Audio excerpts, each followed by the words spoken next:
Mas acho que... Papo de Boteco. Papo de Boteco, chegando aqui na área, rapaz, nessa segunda-feira, última segunda-feira de terça-feira de fevereiro, dia 28, e o papo vai além aí, vou chamar aí para conversar, para a conversa de vocês, tem muito a ver com a entrevista do Luiz Castro em relação ao que aconteceu em Brasília no último domingo. A entrada da polícia de choque, se teve necessidade, se não tem, e a crítica que ele fez, ao meu ver até de certa forma pertinente, da polícia entrar nos espetáculos como se fosse acontecer alguma coisa mais grave com o juiz, feita por jogadores, treinadores, uma crítica que ele colocou dizendo que é ruim para a imagem do futebol brasileiro um jogo ser passado pelo mundo afora com invasão da polícia, etc. Tal, se havia necessidade. Então, eu deixo para vocês aí, porque, na realidade, nós vimos algumas invasões no campo, que foram de torcedores, aos quais até eu me permito criticar a postura de alguns jogadores em dar camisa para quem invadiu o campo, que isso parece um prêmio para quem invade o campo. Na minha opinião, acho que não é legal, não sei a opinião de vocês, mas aí, em suma, nós tivemos invasão de torcedores, nós tivemos o batalhão de choque entrando, na minha opinião, sem necessidade alguma, até porque depois o cara já estava até preso, e o batalhão de choque entrou e pareceu que fez uma rodinha e voltou, né? Ficou até sem graça ali. Não, não foi sem coisa não. Aí. Desculpe, Leandro. Você pega o jogador do Botafogo, o tal acho que é Tiquinho, ele quase mata o árbitro. O cara não sabia o que estava fazendo. E o outro jogador do Botafogo saiu do banco de reservas querendo destruir. Tá? Teve erros, tanto do lado do Botafogo quanto do Flamengo. Aí eu vou passar para Stefano depois. Teve os erros dos jogadores do Flamengo também. Tá? Mas os do Botafogo sentiram demais a situação de perder para o Sub-17. Sentiram e ficaram nervosos, querendo bater e destruir o Tiquinho, que até então, eu vou falar sério, sem sacanagem, nunca vi o estado que ele estava psicológico, porque ano passado ele jogou bem, eu não vi daquele jeito. Stefano, você pode falar agora, sem zoeira, o porquê. Porque eu nunca vi o estado que o Tiquinho ficou para dar uma cabeçada no juiz. Eu acho que foi... Né? Aí eu agora passo para a Tefinho, por favor. Depois você fala, Alexia. Deixa a Tefinho falar. Beleza, tranquilo. Assim, o que eu penso em relação não é só o Tiquinho, não. Isso é como, de uma forma geral. Isso vem muito... Tudo que aconteceu, né? Até que é o cerne do Papo de Boteco, é a superproteção, é aquela coisa do árbitro querer...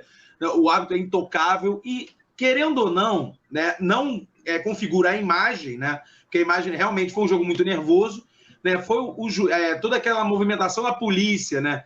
Chegando e afastando todo mundo, não podendo nem conversar nenhuma coisa. E aí volta aquela velha questão, né? Quem controla o controlador? Como você vai descobrir qual foi a forma que o árbitro... Vem cá, rapidinho, Tefinho. Você quis falar Caverna do Dragão, só explicar para o povo, né? Quem controla o controlador é quem observa o observador. Entendeu? Só para... Mas quem controla o jogo, querendo ou não, é o árbitro. Né? Quem tem que controlar a partida é o árbitro. E se o árbitro... Ninguém estava em campo com microfone para dizer exatamente o que o árbitro estava dizendo aos jogadores do Botafogo, muito menos aos jogadores do Flamengo. Então, cabe também aquela velha história, o árbitro pode ter chamado, eu falei alguma coisa, os jogadores do Botafogo vão vir para cima de mim, o árbitro vai vir, o Luiz Castro vai vir para cima de mim, me proteja que vai ter confusão. Pode ter sido isso? Pode. Isso foi cogitado? Não. A primeira coisa que falava foi o destempero dos jogadores do Botafogo, não comentaram em nenhum momento que o árbitro falou, deixou de falar. Segundo, querendo ou não, o Botafogo não estava bem, não esteve bem durante toda a partida, né? Não encaixar, o jogo não encaixou nesse jogo, né, nessa partida específica.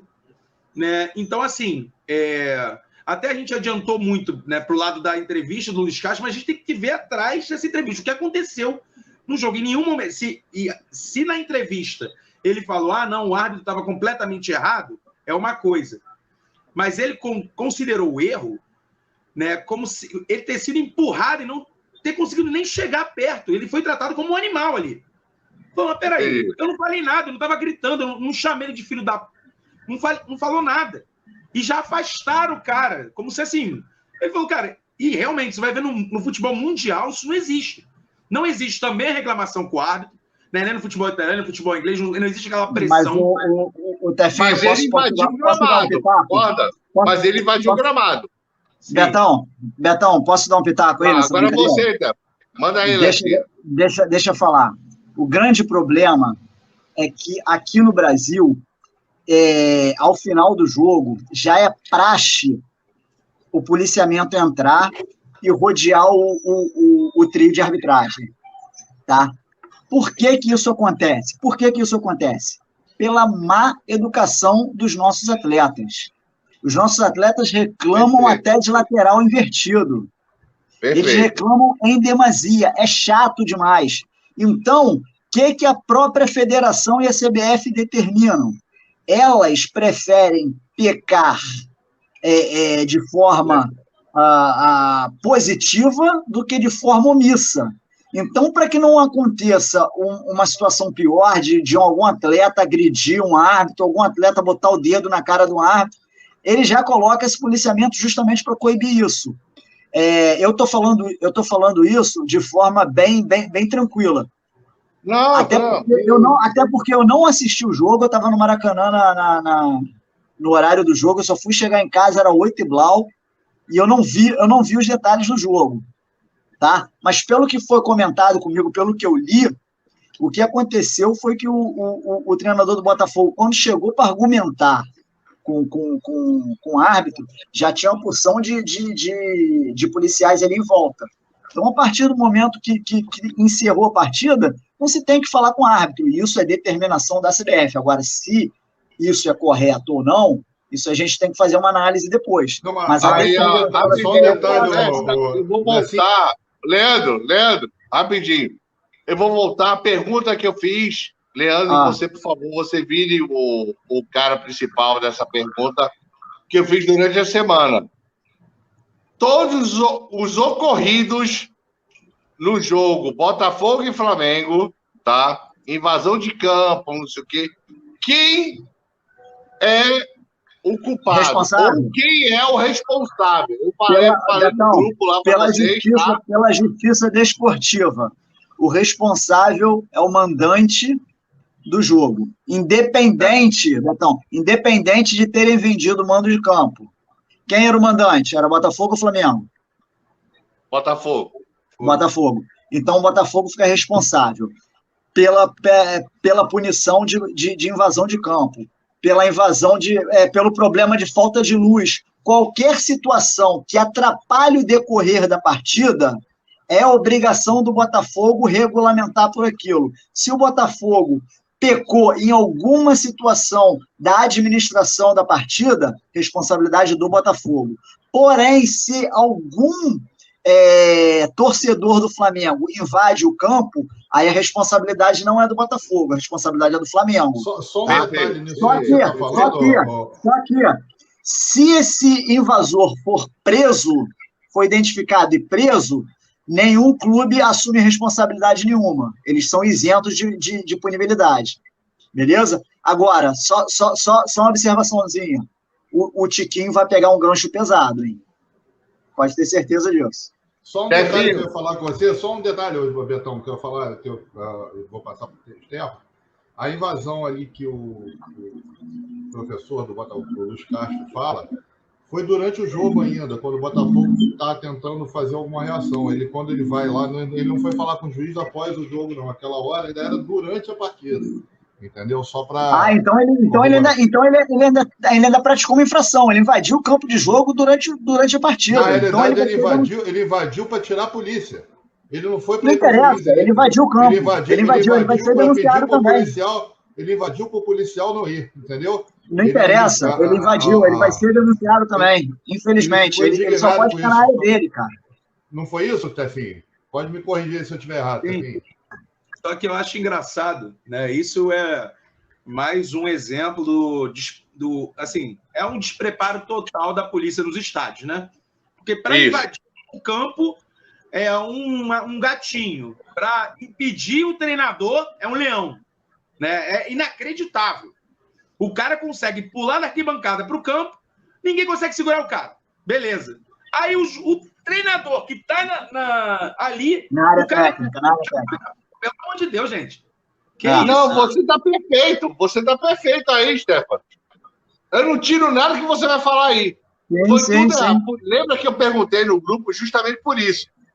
Os erros que aconteceram lá.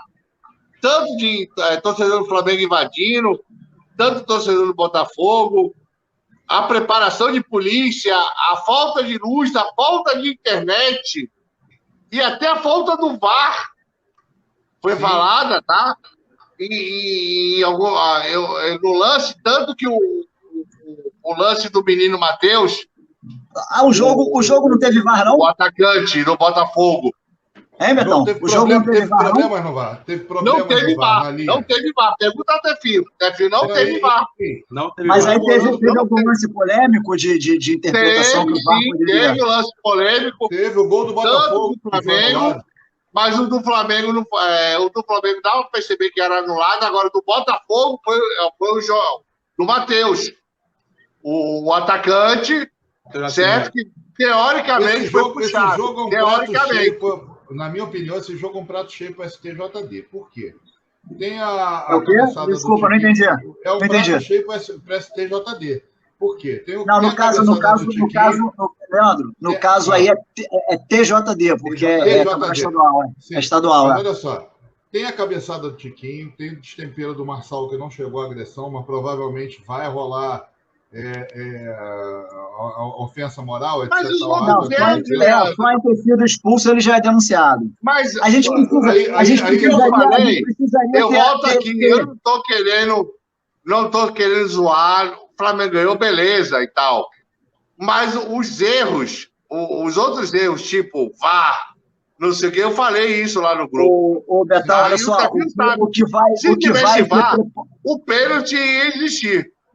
Tá? Betão, olha só, com relação a toda essa situação que você levantou, culpa de quem, culpa de não sei o quê, tudo isso vai ser extremamente preponderante a partir do momento em que eu acredito que já tenha sido divulgada a súmula. Então, a gente precisa saber o que o árbitro relatou na súmula, porque a súmula ela tem grau de veracidade, presunção de veracidade. Então, a súmula só pode ser desmentida se houver alguma prova que apresente, ao qual consiga comprovar de fato que aquela súmula está equivocada. Por exemplo, ele diz que o Tiquinho deu uma cabeçada, o árbitro relata na súmula que o Tiquinho deu uma cabeçada nele, mas a imagem comprova que a cabeçada não pegou, entendeu? Não, mas a cabeçada ele deu. Eu sei, não, só estou dando um exemplo. Entendi. Então, tudo vai depender do que o árbitro colocou na súmula, cara. Se o árbitro carregou na súmula, falou da invasão do treinador do Botafogo, falou das invasões dos torcedores, falou da cabeçada, relatou também a respeito da expulsão do Marçal, enfim, cara. Mas isso que eu estou falando, Lessa, quem vai chegar e vai falar para o juiz, olha, juiz, está acontecendo isso, a gente está com problema na cabine do VAR, a gente está com problema nisso daqui. Quem faz isso? É o quarto árbitro. É o quarto árbitro. Deveria ser. Deveria ser. Sem o VAR. Quem controla ou o próprio delegado da partida, que é quem representa a federação. E assim, foi exatamente o que Betão falou. Não teve o VAR para analisar o lance, aí não foi revisto e ponto final. Ou seja, a gente podia estar falando agora de um empate, mas o papo de boteco não é sobre o jogo, a gente vai falar depois sobre o jogo. Sim, claro. Mas assim... Deixando bem as claras... Não, só para encerrar, Leandro. Deixando bem as claras que, assim, na verdade, foi uma junção de inúmeros erros. que causaram toda essa... Assim, parecia realmente um circo, né? Tudo que aconteceu, invasão de campo, 2023, até usando Elon Musk. Mas, sério, é brincadeira, cara. Invasão de campo. A polícia indo para cima do treinador. Esse jogo entre Flamengo e Botafogo é o resumo do Campeonato Carioca, cara. Exatamente. É o resumo do Campeonato Carioca. Mas é aquela coisa. Não querendo... O destempero do Botafogo foi por causa que eles estavam perdendo para os meninos sub-17. Não, eu acho, olha só, Betão, eu não vi o jogo, mas é porque o Botafogo tomou gol no começo da partida. Talvez esse gol tão precocemente... Deixa eu continuar minha perturbação, velho. Vocês não estão entendendo? Calma, Lecinha, calma, respira, conta até 9. O destempero do Botafogo foi por causa que estavam perdendo para a sub-17. Pronto, acabou. Agora a gente vai falar sério. Deixa eu só corroborar aqui. Caralho, você perde a porra da piada, caralho. Mari tem 16 anos, né? Mari tem 16, Rodrigo Caio tem 15, tem 17. Mas Deixa eu só colocar aqui, Definho, o que eu estava falando antes. Teoricamente, Mari tem 16. Betão, deixa eu só colocar aqui o que eu estava falando antes sobre o trabalho da STJD. Vamos lá, pontuar aí. Marquinhos falou da invasão do Luiz Castro, mesmo que seja para conter a polícia de choque, alguma coisa, ele invadiu. Beleza.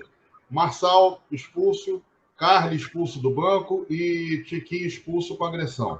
Ponto. Obrigado, duas invasões de torcedores do Botafogo e uma do Botafogo e uma do Flamengo. Ou duas do Flamengo, que dois jogadores do Flamengo deram suas camisas para os torcedores que invadiram. Tá? Da camisa não é invasão.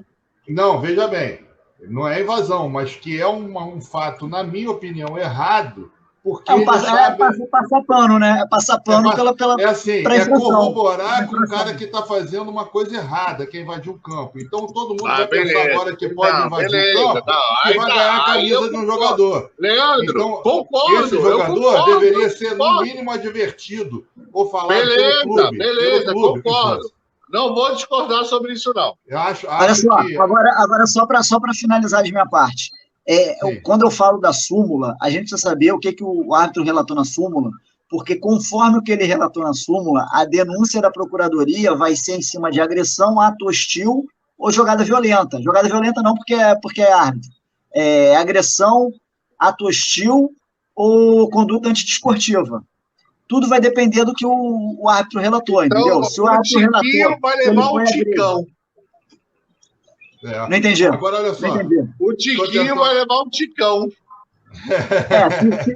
Ele tem que dar uma cabeçada, porra. Se na súmula o árbitro colocar que ele se sentiu agredido, aí a procuradoria vai denunciar em cima de agressão. Sim, deixa eu só falar uma coisa para vocês aqui.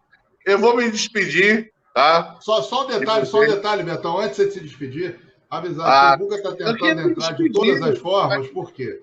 O Guga está usando a webcam, tentou botar um programa de Droidcam e travou toda a tela dele. Ele queria botar o vídeo, aquele vídeo. Ele está tentando pelo celular também, ele está tentando agora pelo celular. Pelo celular ele vai, cara. Agora, fechado, o Betão já vai dar um segundo, fechado aí o nosso papo de boteco aí com essa história também, e também colocar o seguinte, para mim foi prejudicial ao Botafogo no final. Claro, o Botafogo não está, porque o Matheus Nascimento, na minha opinião, foi empurrado na bola no final. Para mim foi pênalti. Foi o que eu falei. Eu falei aqui. Eu, como flamenguista, se o VAR estivesse funcionando, poderia olhar direito e ver se foi. E muito da revolta do Botafogo, na minha opinião... Olha só, Betão, só corroborando para mim, tá? Muito da revolta do Botafogo, mais do que a derrota para um time do Flamengo aí que estão chamando de malvadinho e tal, foi pelo comportamento do árbitro com os seus jogadores, que estava aparecendo áspero, rígido, e eu acho que foi isso que revoltou os jogadores do Botafogo. Porque uma coisa que eu jogo aqui, que eu só coloco para vocês... cada um... Só complementar, Betão. Leandro, cada um... Cada um olha de seu jeito. Stefano, como botafoguense, vai olhar do jeito dele. Eu achei que desde o começo o Botafogo estava batendo, tá? Eu, Alberto, tá? Nisso eu concordo. Stefano pode achar que teve outro jeito, como botafoguense, sacou? Só corroborando, Betão, e finalizando o meu raciocínio, seguinte, eu acho que está na hora também, eu observo muito, por exemplo, meu filho joga basquete, e os jogadores de basquete têm um extremo respeito ao juiz. Mas nem se direcionam, nem falam nada. Por quê? Porque tem falta técnica, falta exclusão. Tem falta técnica. É técnica, falta exclusão. Mas, Leandro, aí já começou sobre isso. Deixa eu complementar. E eu acho o seguinte, por outro lado, os juízes, os árbitros de basquete, pelo menos aonde eu vejo, eles se direcionam aos jogadores, a maioria das vezes de forma respeitosa, a maioria das vezes de forma técnica. E eu vejo o juiz de futebol hoje querer ser estrela, mãozinha no ouvido, não sei o quê. O juiz de futebol hoje precisa também ter um limite. Tem que ter um limite colocado aí nessa história, porque, agora tem árbitro de juiz, agora na hora que tem parada técnica aqui no Campeonato Carioca, tem o árbitro orientando ele. Olha, e esse cara sabe-se lá que ponto que ele está sabendo do que está sendo falado aí fora. Né? Nesse ponto, eu acho que tem que ter também para o juiz a própria condição. Rapidinho, Leandro, a gente já conversou uma vez aqui, eu acho que aqui no Geraldino, sobre isso. Jogador brasileiro não é educado com o técnico. Se o juiz quiser, ele bota todo mundo para fora, só não bota, porque senão vai acabar a partida em 15 minutos. Engraçado, Betão, que quando os jogadores estão lá na Europa, eles não fazem isso. Aí voltam para o Brasil e os caras... Sim. Agora, olha só, Tefinho, fala aí para a gente complementar o papo de boteco e entrar no Flamengo e Botafogo. Diga aí. Eles não conseguem nem, pelo menos, racionalizar a parte de como o árbitro fala com o jogador. Vocês não conseguem pensar por isso. Mas, Tefinho, eu acho que isso, toda ação gera uma reação, Tefinho. O árbitro apita um lateral invertido, que o atleta acha que é invertido. O cara parece que o árbitro está matando a mãe do jogador. Não, mas acho que o que está querendo falar é que quando chega, aí também o cara não quer nem saber, não quer nem conversar. Mas beleza. O cara já chega de ignorância de você te xingando. Mas é muita gente, também, eu falei. Tem muito juiz também arrogante. Pela regra. Tem, mas você tem que se pôr, né? Senão se for pela regra, jogador brasileiro mas se daí é para expulsar todo mundo na hora que chega nele. Eu concordo com o que o Tefinho falou em parte, sim, até faz parte do que eu falo. Acho que muito juiz também precisa ter sua rédea. É estrelismo do juiz. Você vê o Daronco, por exemplo, hoje, como é que é? Aquele tal, não sei o quê, eu acho que tem isso também. Mas é isso, cara. Papo de boteco bacana.